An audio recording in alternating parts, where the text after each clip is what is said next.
Meghalaya, the abode of the clouds, is a land of torrential rains and mystic scenery covered in clouds. The Garos, occupying mainly the 5 districts of Garo Hills, form the second largest population in Meghalaya after the Khasis.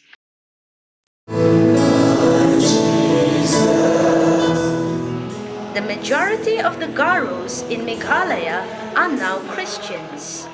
With the coming of Christianity, Western culture has made inroads into the life and culture of the Garos.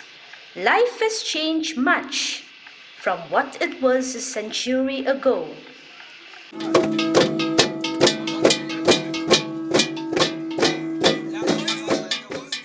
Only a handful of Garos living in some rural pockets of the West Garo Hills district still follow their indigenous religion. They traditionally depend upon shifting cultivation as their primary source of livelihood, although alternative modes of agricultural practices are being promoted in such areas.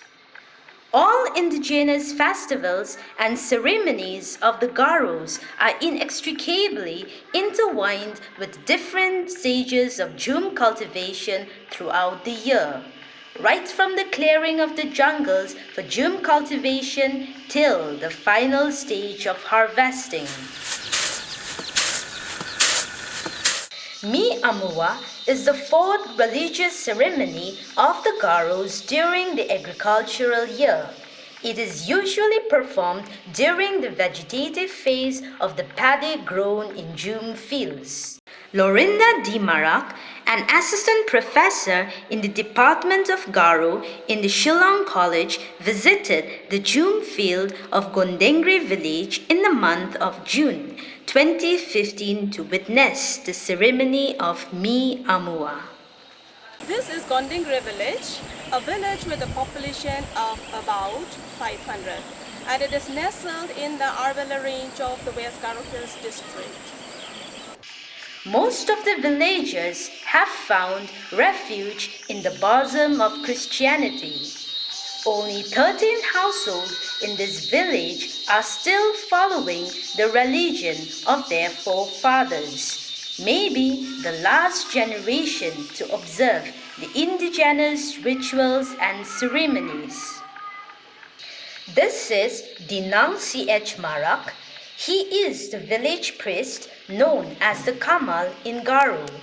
It is feared that he would be the last qualified person in this village to perform the rituals and ceremonies pertaining to the indigenous religion of the Garos. After trekking for more than 3 kilometers away from Gondengri, and now we are in the jhum field of Hetman, and the preparation for Amua is still going on. Literally means rice, and Amua is the ritual involving offerings and libation to the deities and demons associated with crop diseases. The main objective of Amua is the invocation and appeasing of the particular demons that cause crop diseases. It is also the ritual of invoking Kiri Rokami, the goddess of monsoon and fertility, as well as rituals of offerings to Misi Saljong, the god believed to have given rice grains to mankind. The ritual takes place in front of the hetman's jamadal. In this ceremony, the Nokma or the hetman's jhum field represents the jhum fields of all the villagers, and so everyone takes part in the occasion.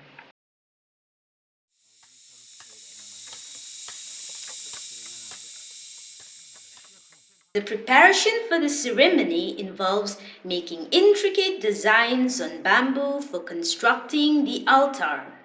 The commonly used species of bamboo for making the sacrificial altar is the Dendrocalamus hamiltoni, locally called watnok. This person is carving a very important part of the main sacrificial altar. It is called mirengkong, a bamboo trough for immersing the blades of paddy leaves. Designing the bamboos, in fact, an important part of this ceremony. 너네 가금 그뺑다리는 뭐? 얘라 다리를 뭐 다리를 뭐.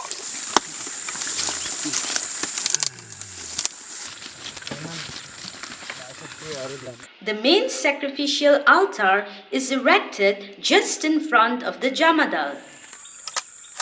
Along with bamboo, the Marantaceae leaves form the main part of the altar.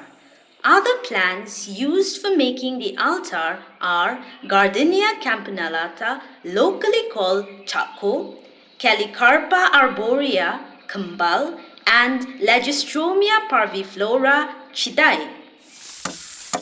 This is the footage of the year 2015 and this of the previous year.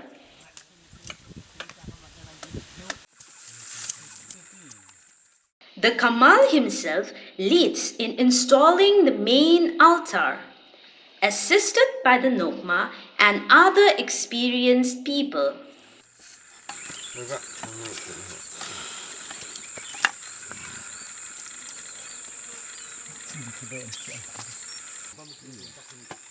Even as the preparation of the main sacrificial altar is going on, altars for the demons are erected around the vicinity of the ritual. This is for the demon Miyasi.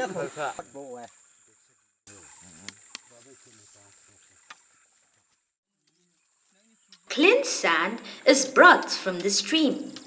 It is believed that the gods and demons alike preferred to be served on sand. This old man, now a deceased, is making the altar for Rakasi. Rakasi is the main demon responsible for crop diseases. A species of wild Talinga potato, known as teng by the Garus, is cut into small pieces and are kept pierced by the pointed spikes. These bamboo sleevers are woven to make a cylindrical basket that opens at both ends. It is called rongtek.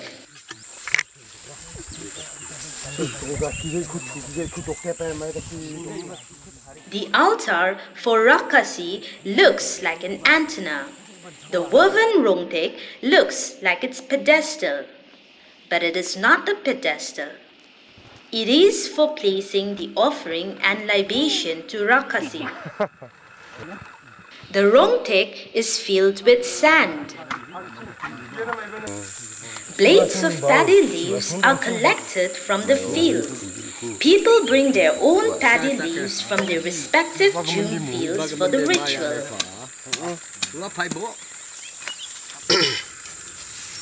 Paddy leaves are placed in the 5 beautifully designed bamboo holders, which look like pen stands. It is called chital.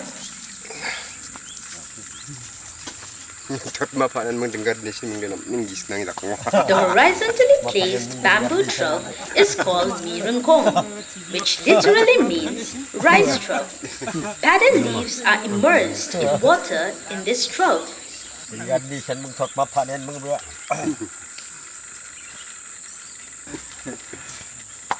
As the ritual involves immersing of the paddy leaves, the ceremony is also known as mijak sema, where mijak means paddy leaf and sema refers to the immersion.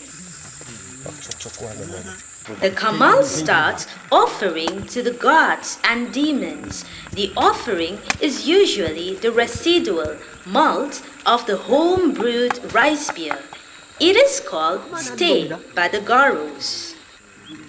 The Garus do not worship the bad gods or the demons. offering is made only to appease the demons, to spare them from their evil deeds.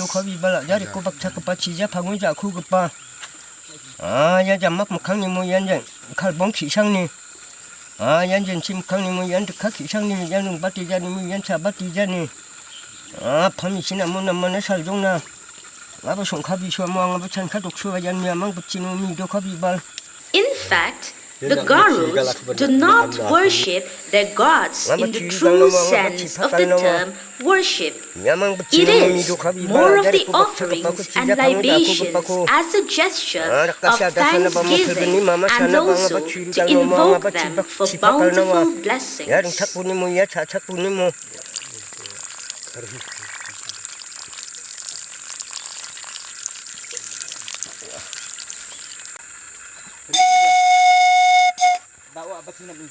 로큰메 그나족마 그나족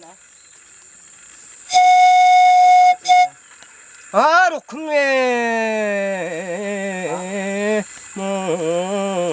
그나족마 After the first round of offerings, the Kamal starts invoking the goddess Kiri Rokame.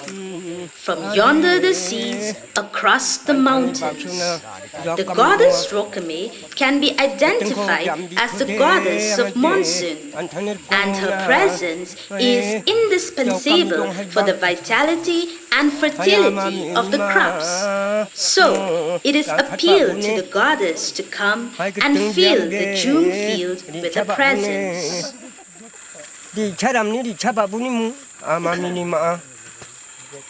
차카트람 차카바부네 차카트람 차카바부네 아데 뭐 아마코 미니마코 앙니바키우나 아데 야오카미동아 리차람 리차바부네 그등아 뺨비야 뭐 아데 안타네 공나 아자른가뭉아 사사글 아마니바가 갓바부니무 아마미니마 넥복비마니바 리차바부네 아야마미니마 리차바부네. Chicken sacrifice starts at the altar for the Rakasi. Blood and feathers are smeared on the altar for all the gods and demons alike.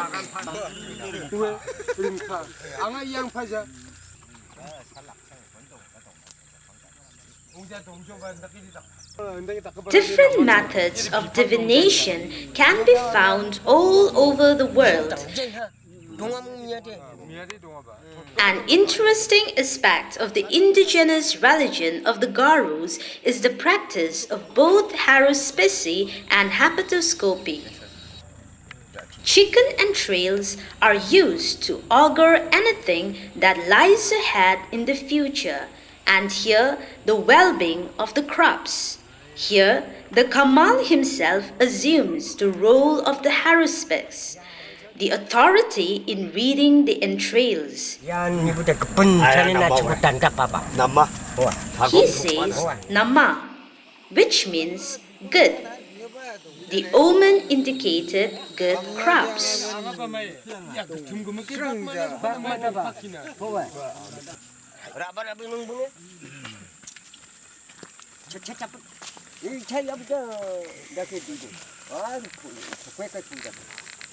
The sacrificed pig's blood is first offered on the main altar. It is smeared all over the altar, then on other altars.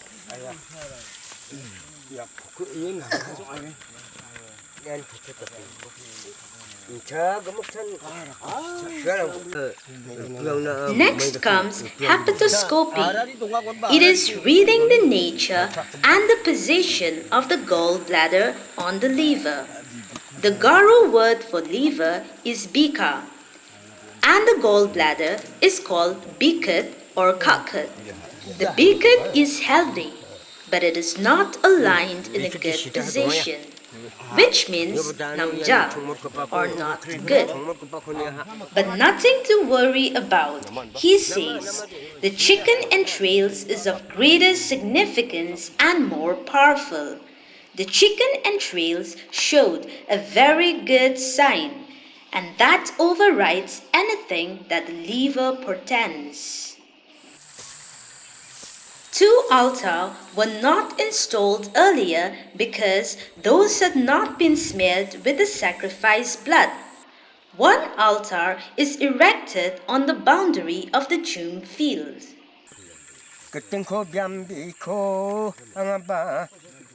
The Kamal, once again, invokes goddess Rokame. He calls out to Rokame from yonder the eastern horizons and also the western horizons.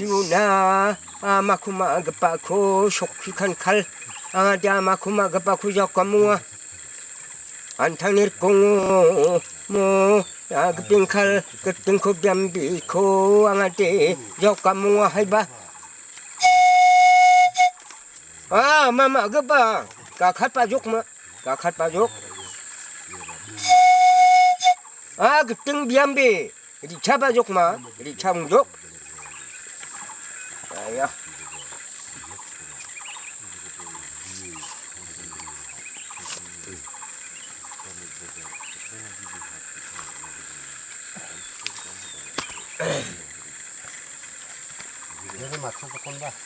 ya ya ya chana igapa ram ya rama ba nuni igapa rama ya yo bibrao shongbunya. The ceremony is over at the June field. They still have one more altar to erect on the way. The last altar is erected on the way home. It is a junction the path to the June fields makes with other paths. The altar is such a junction has several significances. It is to let others know that Mi Amua has been performed. It is also a junction to welcome the god Misi Saljong ahead of the June fields. agar makko baru cigalu ba yam yo bom nidu thatu ba anga dongo srek anga ambini ja chonga chuni ja chonga nga gemko anga daktil lang khugen ma manjo ba. Eating and drinking festivity always follows every important occasion of the Garos. Coming back from the June fields, the people celebrate the occasion, eating and drinking at the residence of the Nokma. Dancing and triumphant chants continue through the night.